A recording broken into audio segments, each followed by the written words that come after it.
ભગવાન તમારો માત્ર ભાવ આરોગ્ય છે, એમાંથી ભાવ જમે છે, બીજું કશું નહીં. પરમાત્મા ભાવ જમે છે. ઈશ્વર ભાવનાઓનો વિભો છે. ભગવાને ભોજન કરવાની ના પાડી કે મારે તારી ઘરે નથી જમવું. અરે મેં બનાવ્યું છે. ભગવાન કે ભલે ને બનાવ્યું, જ્યાં ત્યાં જમી ન લેવાય. જમવું હોય તો બે જગ્યાએ જમાય. તમારે જીવનમાં બે જગ્યાએ જમવું, જરૂર પડે તો બે જગ્યાએ જમાય.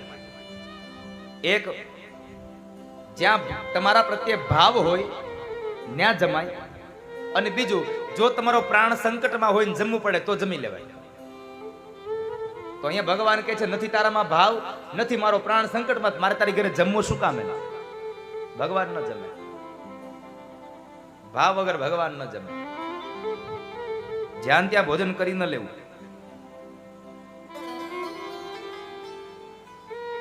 ભાવ વગરનું જમાડવામાં આવે તો તમને એમાં ઓડકાર અમીનો ન આવે. મને એક વાતનો જવાબ આપો. આટલા બધા લોકો બેઠા છો, એમાં ખાસ કરીને બહેનો વધારે બેઠા છે, એટલે તમને એક પ્રશ્ન મારે પૂછવો છે કે સ્વાદ રસોઈમાં હોય કે સ્વાદ જીભમાં હોય? ચાલો જવાબ આપો. જીભમાં સ્વાદ હોય આવું કહેવા વાળા જરા હાથ ઊંચો કરો. જેને ખબર છે જીભમાં સ્વાદ હોય. સ્વાદ બધો જીભમાંથી જ મળે ને? હા કહેવા વાળા હાથ ઊંચો કરો જરા. બરાબર. રસોઈમાં સ્વાદ છે આવું કહેવા વાળા જરા હાથ ઊંચો કરો.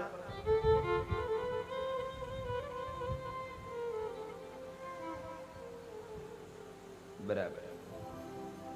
ફરી વાર જીભમાં સ્વાદ છે એવું કહેવા વાળા હાથ ઊંચો કરો. જીભમાં સ્વાદ છે. બધોય રસ ત્યાંથી મળે ને? તો શાકમાં જરાક મીઠું ઓછું હોય તો ડોળા કેમ મળો કાઢવા? અને પાછા માગો છો લાવો તમારામાં ન હોય ઈ. હા, જોરથી કહ્યું તમારામાં ન હોય ઈ લાવો. આપણે એમ કહી તમારામાં ન હોય ઈ લાવો, ત્યાં ઘરમાંથી લાવે, લ્યો તમારામાં છે ને તો ઈ લ્યો. ઈ મૂકે નહીં ને, ઈ તમને હામું આપ્યા વગર ન રહે. જ્યાં સુધી તમને સામું ઈ તમને કઈ ન દે ત્યાં સુધી એને ઉફાણો બેહે નહીં, ખાધેલું જરે નહીં.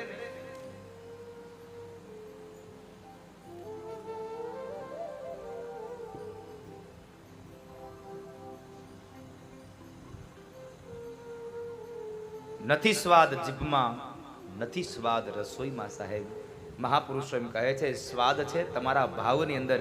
તમે 36 ભાતના 32 ભાતના પકવાન બનાવો, 56 ભોગ બનાવો, અને સામે બેહીને ડોળા કાઢીને કહો ખાવની તો એ ભાવે? એમાં સ્વાદ આવે? પણ કોરો રોટલો હોય અને સાથે છાશ અને મીઠું આપી દીધા હોય છતાં પણ તમે જ્યારે સામે પ્રેમથી જમાડતા હોય ને તો તમને અમીનો ઓડકાર આપે. કારણ એ રોટલામાં હોય કે ન હોય, પણ તમારામાં ભાવમાં જે વસ્તુ હતી ને એટલા માટે માણસને ઓડકાર આપે છે. તમારા ભાવની અંદર સ્વાદ ભર્યો હોય છે. આમાં બેહી ગયો હોય મોઢું કઢીને ઉતરેલી જેવું કરીને, પછી ભાવે જમવાનું. ભગવાન તો ભાવનાઓનો ભીગો છે. અને એને કેટલી ખીર ખાધી હતી મીઠાવાળી.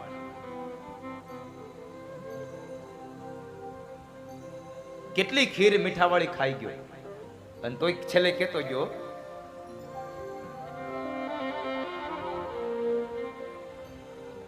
ગોપીએ ભગવાનને જમવાનું આમંત્રણ આપ્યું. કહે છે કનૈયા મારી ઘરે જમવા ચાલ ને.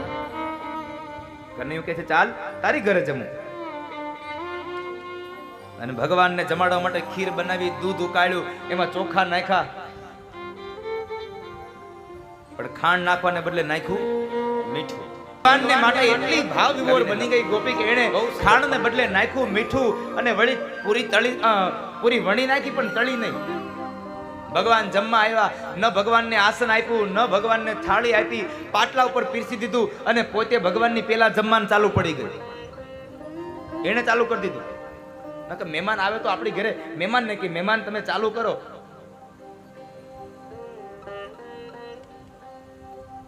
આપણે ચલાવો કેવાનો રિવાજ એ ખબર છે? કાને તને ચલાવો કેવાનો રિવાજ છે? હે ખબર તને? ગામડામાં શું ખબર તને? ચાલુ કરો એમ એ નહીં. લગ્ન પ્રસંગમાં તને ખબર? પેલા હવે બુફે થઈ ગયું. પેલા આમ ઓલી પંગત પાડતા, પછી એમાં એક માણસ હોય હવારના સફેદ કપડા પહેરીને આટા મારતા હોય, એ ક્યાંય એ વાંકા ન વળે, એના કપડે દાગ ન પડવા દે. હું કામ એને સફેદ કપડા પહેર્યા હોય? ખાલી ચલાવો કેવા હાટું છે. હા, આ એક પદ્ધતિ હતી સાહેબ. સવારમાં આમથી આમ અહીંથી લઈ લે, અહીંથી લઈ લે, આટલું જ કહેવાનું હોય, ચલાવો. પછી દેખાય જ નહીં રસોડામાં. પછી કારણ કે ચલાવો કીધા પછી શું હોય, ત્યાં હેઠા વાસણ ને બધું એ ઉપાડવાનું, એટલે પછી એ ઉતારે, એ પછી ન દેખાય. ચલાવો કહેવાનો રિવાજ હતો આપણામાં. તમે ચાલુ કરો પછી અમે જમીએ. અહીંયા તો ગરધણી પોતે ચાલુ પડી ગયા. ભગવાન તો હજી જોતા જ રહ્યા છે. આ શું કરે છે? ગોપી તો ભગવાન ગોપીએ ચાલુ કરી દીધું. ભગવાન જોવે છે, એટલે આ મને કહેતી નથી અને પોતે ચાલુ પડી ગઈ.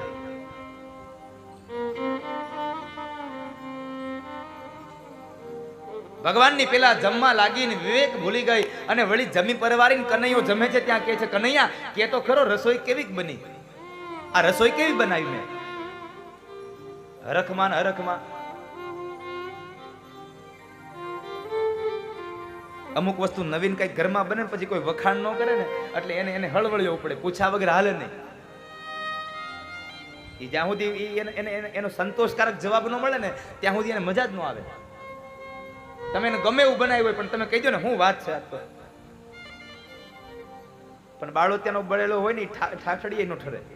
ઓલા સાહિત્યકારો કથા કરે, ખબર છે વાત કરે હાસ્ય ની.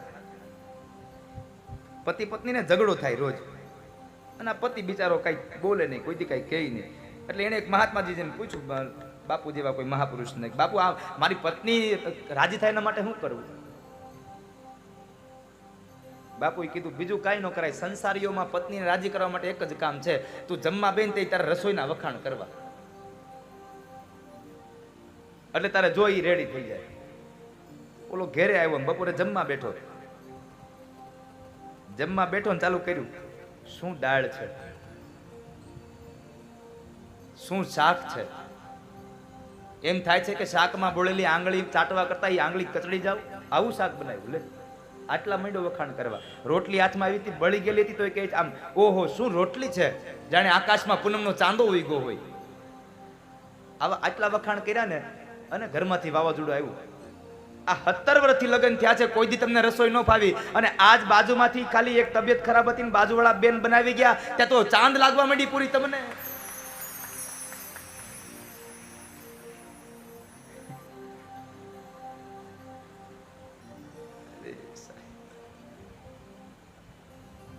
બાળો તેનો બળેલો ઠાઠડીએ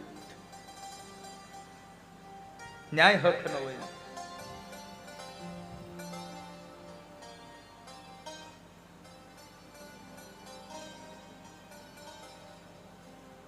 ભાવ જગતની વાત છે સાહેબ. આ તો ગોપીએ ભાવથી બનાવી હતી, ભલે મીઠું નાખ્યું, ભલે પૂરી તળી નહોતી, પણ એક આ ભાવની વાત છે. તમે આવું માનતા નહીં પૂરી કઈ તળ્યા વગીનો હું એને લોટ ખાધો હશે, પણ એ અધકચરી. એમ મારું કહેવાનો ભાવ આપણે ઘેર નથી ઓલી કોર બધી કાચી રહેતી, આવું બધું. અમુક જગ્યાએ અમારે ઓલો કઈ ગયો, હા ઈ કોરું કાઢીને ખાય સુદામો. એને કહું ને કા આ શું છે? એ કે ભાઈ જો તો,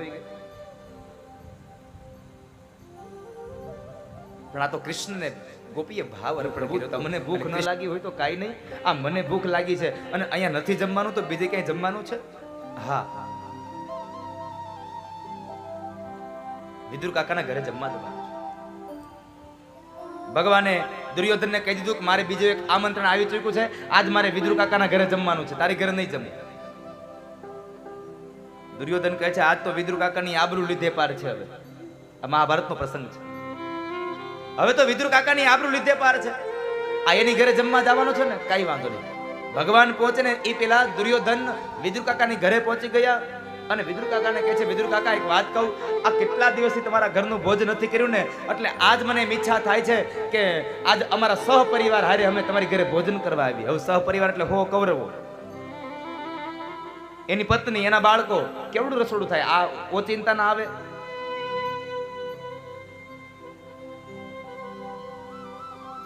ઓચિંતા ના આવે ને પછી રસોઈ બને એમાં શું હોય? એમાં ભાવ ન હોય. તમે જુઓ ભાવનો કેટલો ફેર પડે.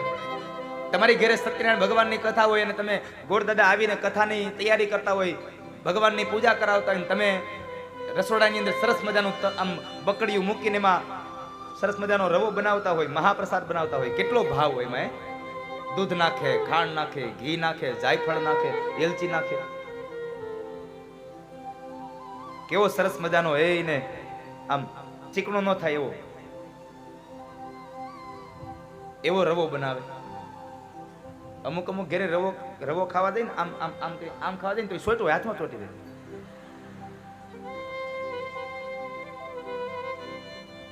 પછી એની ચર્ચા થાય હોય, ચાલ આમ રોડે આમ બધા બેનો નીકળે ને પછી પુરુષો કઈ એને લાગે વળગે નહીં કઈ આવું બધું, પણ એ બેનો રૂમ માંથી નીકળે અને કાં તો રૂમમાં બેઠા બેઠા બાજુવાળીને ઠો મારે, જો આમ જો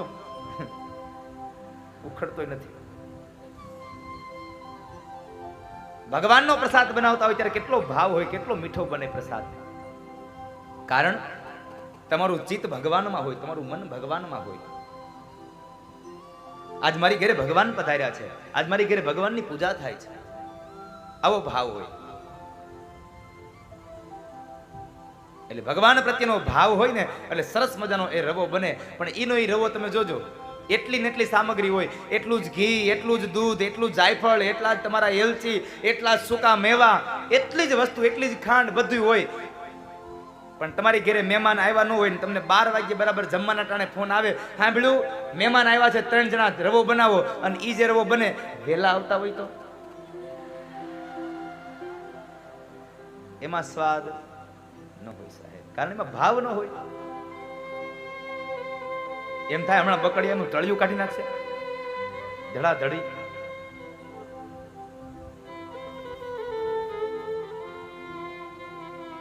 જ્યાં પ્રીત હોય, જ્યાં ભાવ હોય, ત્યાં ભોજન થાય. દુર્યોધને અહીંયા વિદુર કાકાને કીધું, વિદુર કાકા કઈ કાંઈ વાંધો નહીં, વહી આવજો, હવે બપોરનો સમય હમણાં થઈ જાય. આ આટલા જણા રસોઈ કેમ બને? ભગવાનને ખબર પડી આ દુર્યોધને આવી નાકની કરી. ભગવાને શું કર્યું? વિદુરની લાજ ન જાય એટલે ભગવાને ગરુડને કીધું કે ગરુડ જાવ અને દ્વારિકાના રસોડા ઘરની અંદર જેટલી રસોઈ બનાવી હોય એ બધી વિદુરના ઘરમાં લાવીને મૂકી દો. આજ કૌરવોને તમે જમાડી દો, વિદુરની લાજ રાખો. દ્વારિકાથી રસોઈ અહીંયા હસ્તિનાપુરમાં આવી હતી સાહેબ. દિવસે લાજ રાખવાળો કૃષ્ણ છે. ઉદ્ધવજી મહારાજની સાથે ભગવાન કૃષ્ણ વિદુર કાકાના ઘરે ગયા છે. વિદુર કાકાના ઘરે તમામ કૌરવોને ભોજન કરાવ્યું અને ભોજન કરાવ્યા બાદ ભગવાનની નજર પડી ગઈ. એક ચૂલા ઉપર માટલું હતું ને એ માટલું ઢાકેલું હતું, એની પર ભગવાનની નજર પડી ગઈ. બરાબર ભગવાનની નજર પડી એટલે વિદુર કાકા કહે છે પ્રભુ તમે જમી લ્યો ને. ભગવાન કહે છે આ ભોજન મારા કામનું નથી. તો વિદુર કાકા સાહેબ માટલીમાં શું છે? આ માટલામાં શું રંધાય છે? અરે એ તમારા કામનું નથી, એ તમારા કામનું નથી. વિદુર નથી આ રોજ આવા ભોજન જમે, ભાતના પકવાન ખાય, એને મારે કેમ કેવું તાંદળિયાની ભાજી ખાય? પણ સાહેબ ભાવ હોય ને તો કૃષ્ણ તાંદળિયાની ભાજી પણ ખાય, અને ભાવ ન હોય ને તો 56 ભોગને પણ પાટું મારી અને કૃષ્ણ નીકળી જાય છે. ભગવાન તો ભાવનાઓનો ભૂખ્યો છે, ઈશ્વર ભાવનાઓના ભૂખ્યા છે. ભાગવતકાર એમ કહે છે કે વિદુર કાકાના ઘરે ભગવાને ભાજી ખાધી, તાંદળિયાની ભાજી અને બાજરાનો રોટલો ખાઈ અને ભગવાન નીકળ્યા છે. વિદુરજી મહારાજ ત્યારબાદ યાત્રામાં તીર્થમાં નીકળ્યા છે. ઘણા વર્ષોનો સમય વ્યતીત થયો અને એ સમય બરાબર યાત્રા કરતા કરતા યમુનાના કિનારે પહોંચ્યા અને એ યમુનાના કિનારે ભગવાનના ચરણ પાદુકાઓને લઈ અને ભગવાનના અંતરંગ સખા ઉદ્ધવજી મહારાજ પધાર્યા છે. ઉદ્ધવજી મહારાજની સાથે મિલન થાય. ઉદ્ધવે સમાચાર આપ્યા કે ભગવાન સ્વધામગમન થયા. વિદુરને ખૂબ દુઃખ થયું છે, અત્યંત દુઃખ થયું. ઉદ્ધવ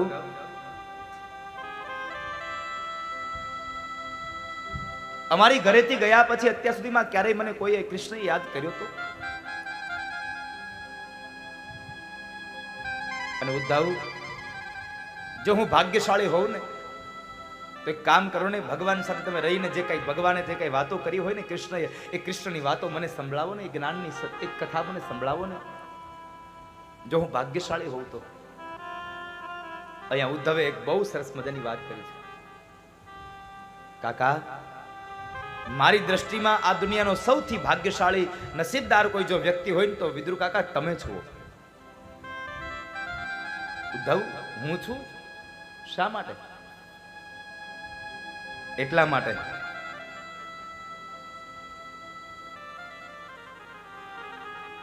કાકા મને એક વાતનો જવાબ આપો. આ દુનિયાનો સામાન્ય જીવાત્મા જ્યારે મૃત્યુ પામે તો અંતિમ સમયે શું યાદ કરે? ગમે તેવી પરિસ્થિતિમાં હોય પણ અંતિમ સમય જ્યારે મૃત્યુ સામે આવી જાય, ભય લાગી જાય, એટલે એ સમયે ભગવાનને યાદ કરતો થઈ જાય જીવાત્મા. આ દુનિયાનો કોઈ પણ જીવાત્મા મૃત્યુની અવસ્થામાં જ્યારે હોય ત્યારે ભગવાનને યાદ કરતો હોય. પણ કાકા હું તમને ભાગ્યશાળી એટલા માટે કહું છું કે જીવાત્મા ભગવાનને યાદ કરે. અને ભગવાન જ્યારે અંતિમ સમય હતો, સ્વધામગમન થવાના હતા, ત્યારે વિદુર કાકા એને તમને 3 વખત યાદ કર્યા છે. મારા વિદુર કાકાને આ સંદેશો આપજો, મારા વિદુર કાકાને આ જ્ઞાન આપજો, મારા વિદુર કાકાને તમે મારા સમાચાર આપજો. તમને અંત સમયે એને 3 વખત યાદ કર્યા છે ને.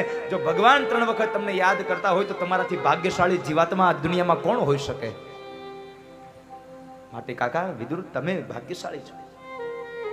તો મને જ્ઞાન સંભળાવો ને.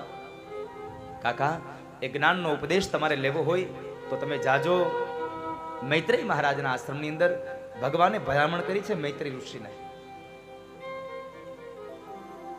એક રાત્રિનો સમય યમુનાના કિનારે રોકાયા.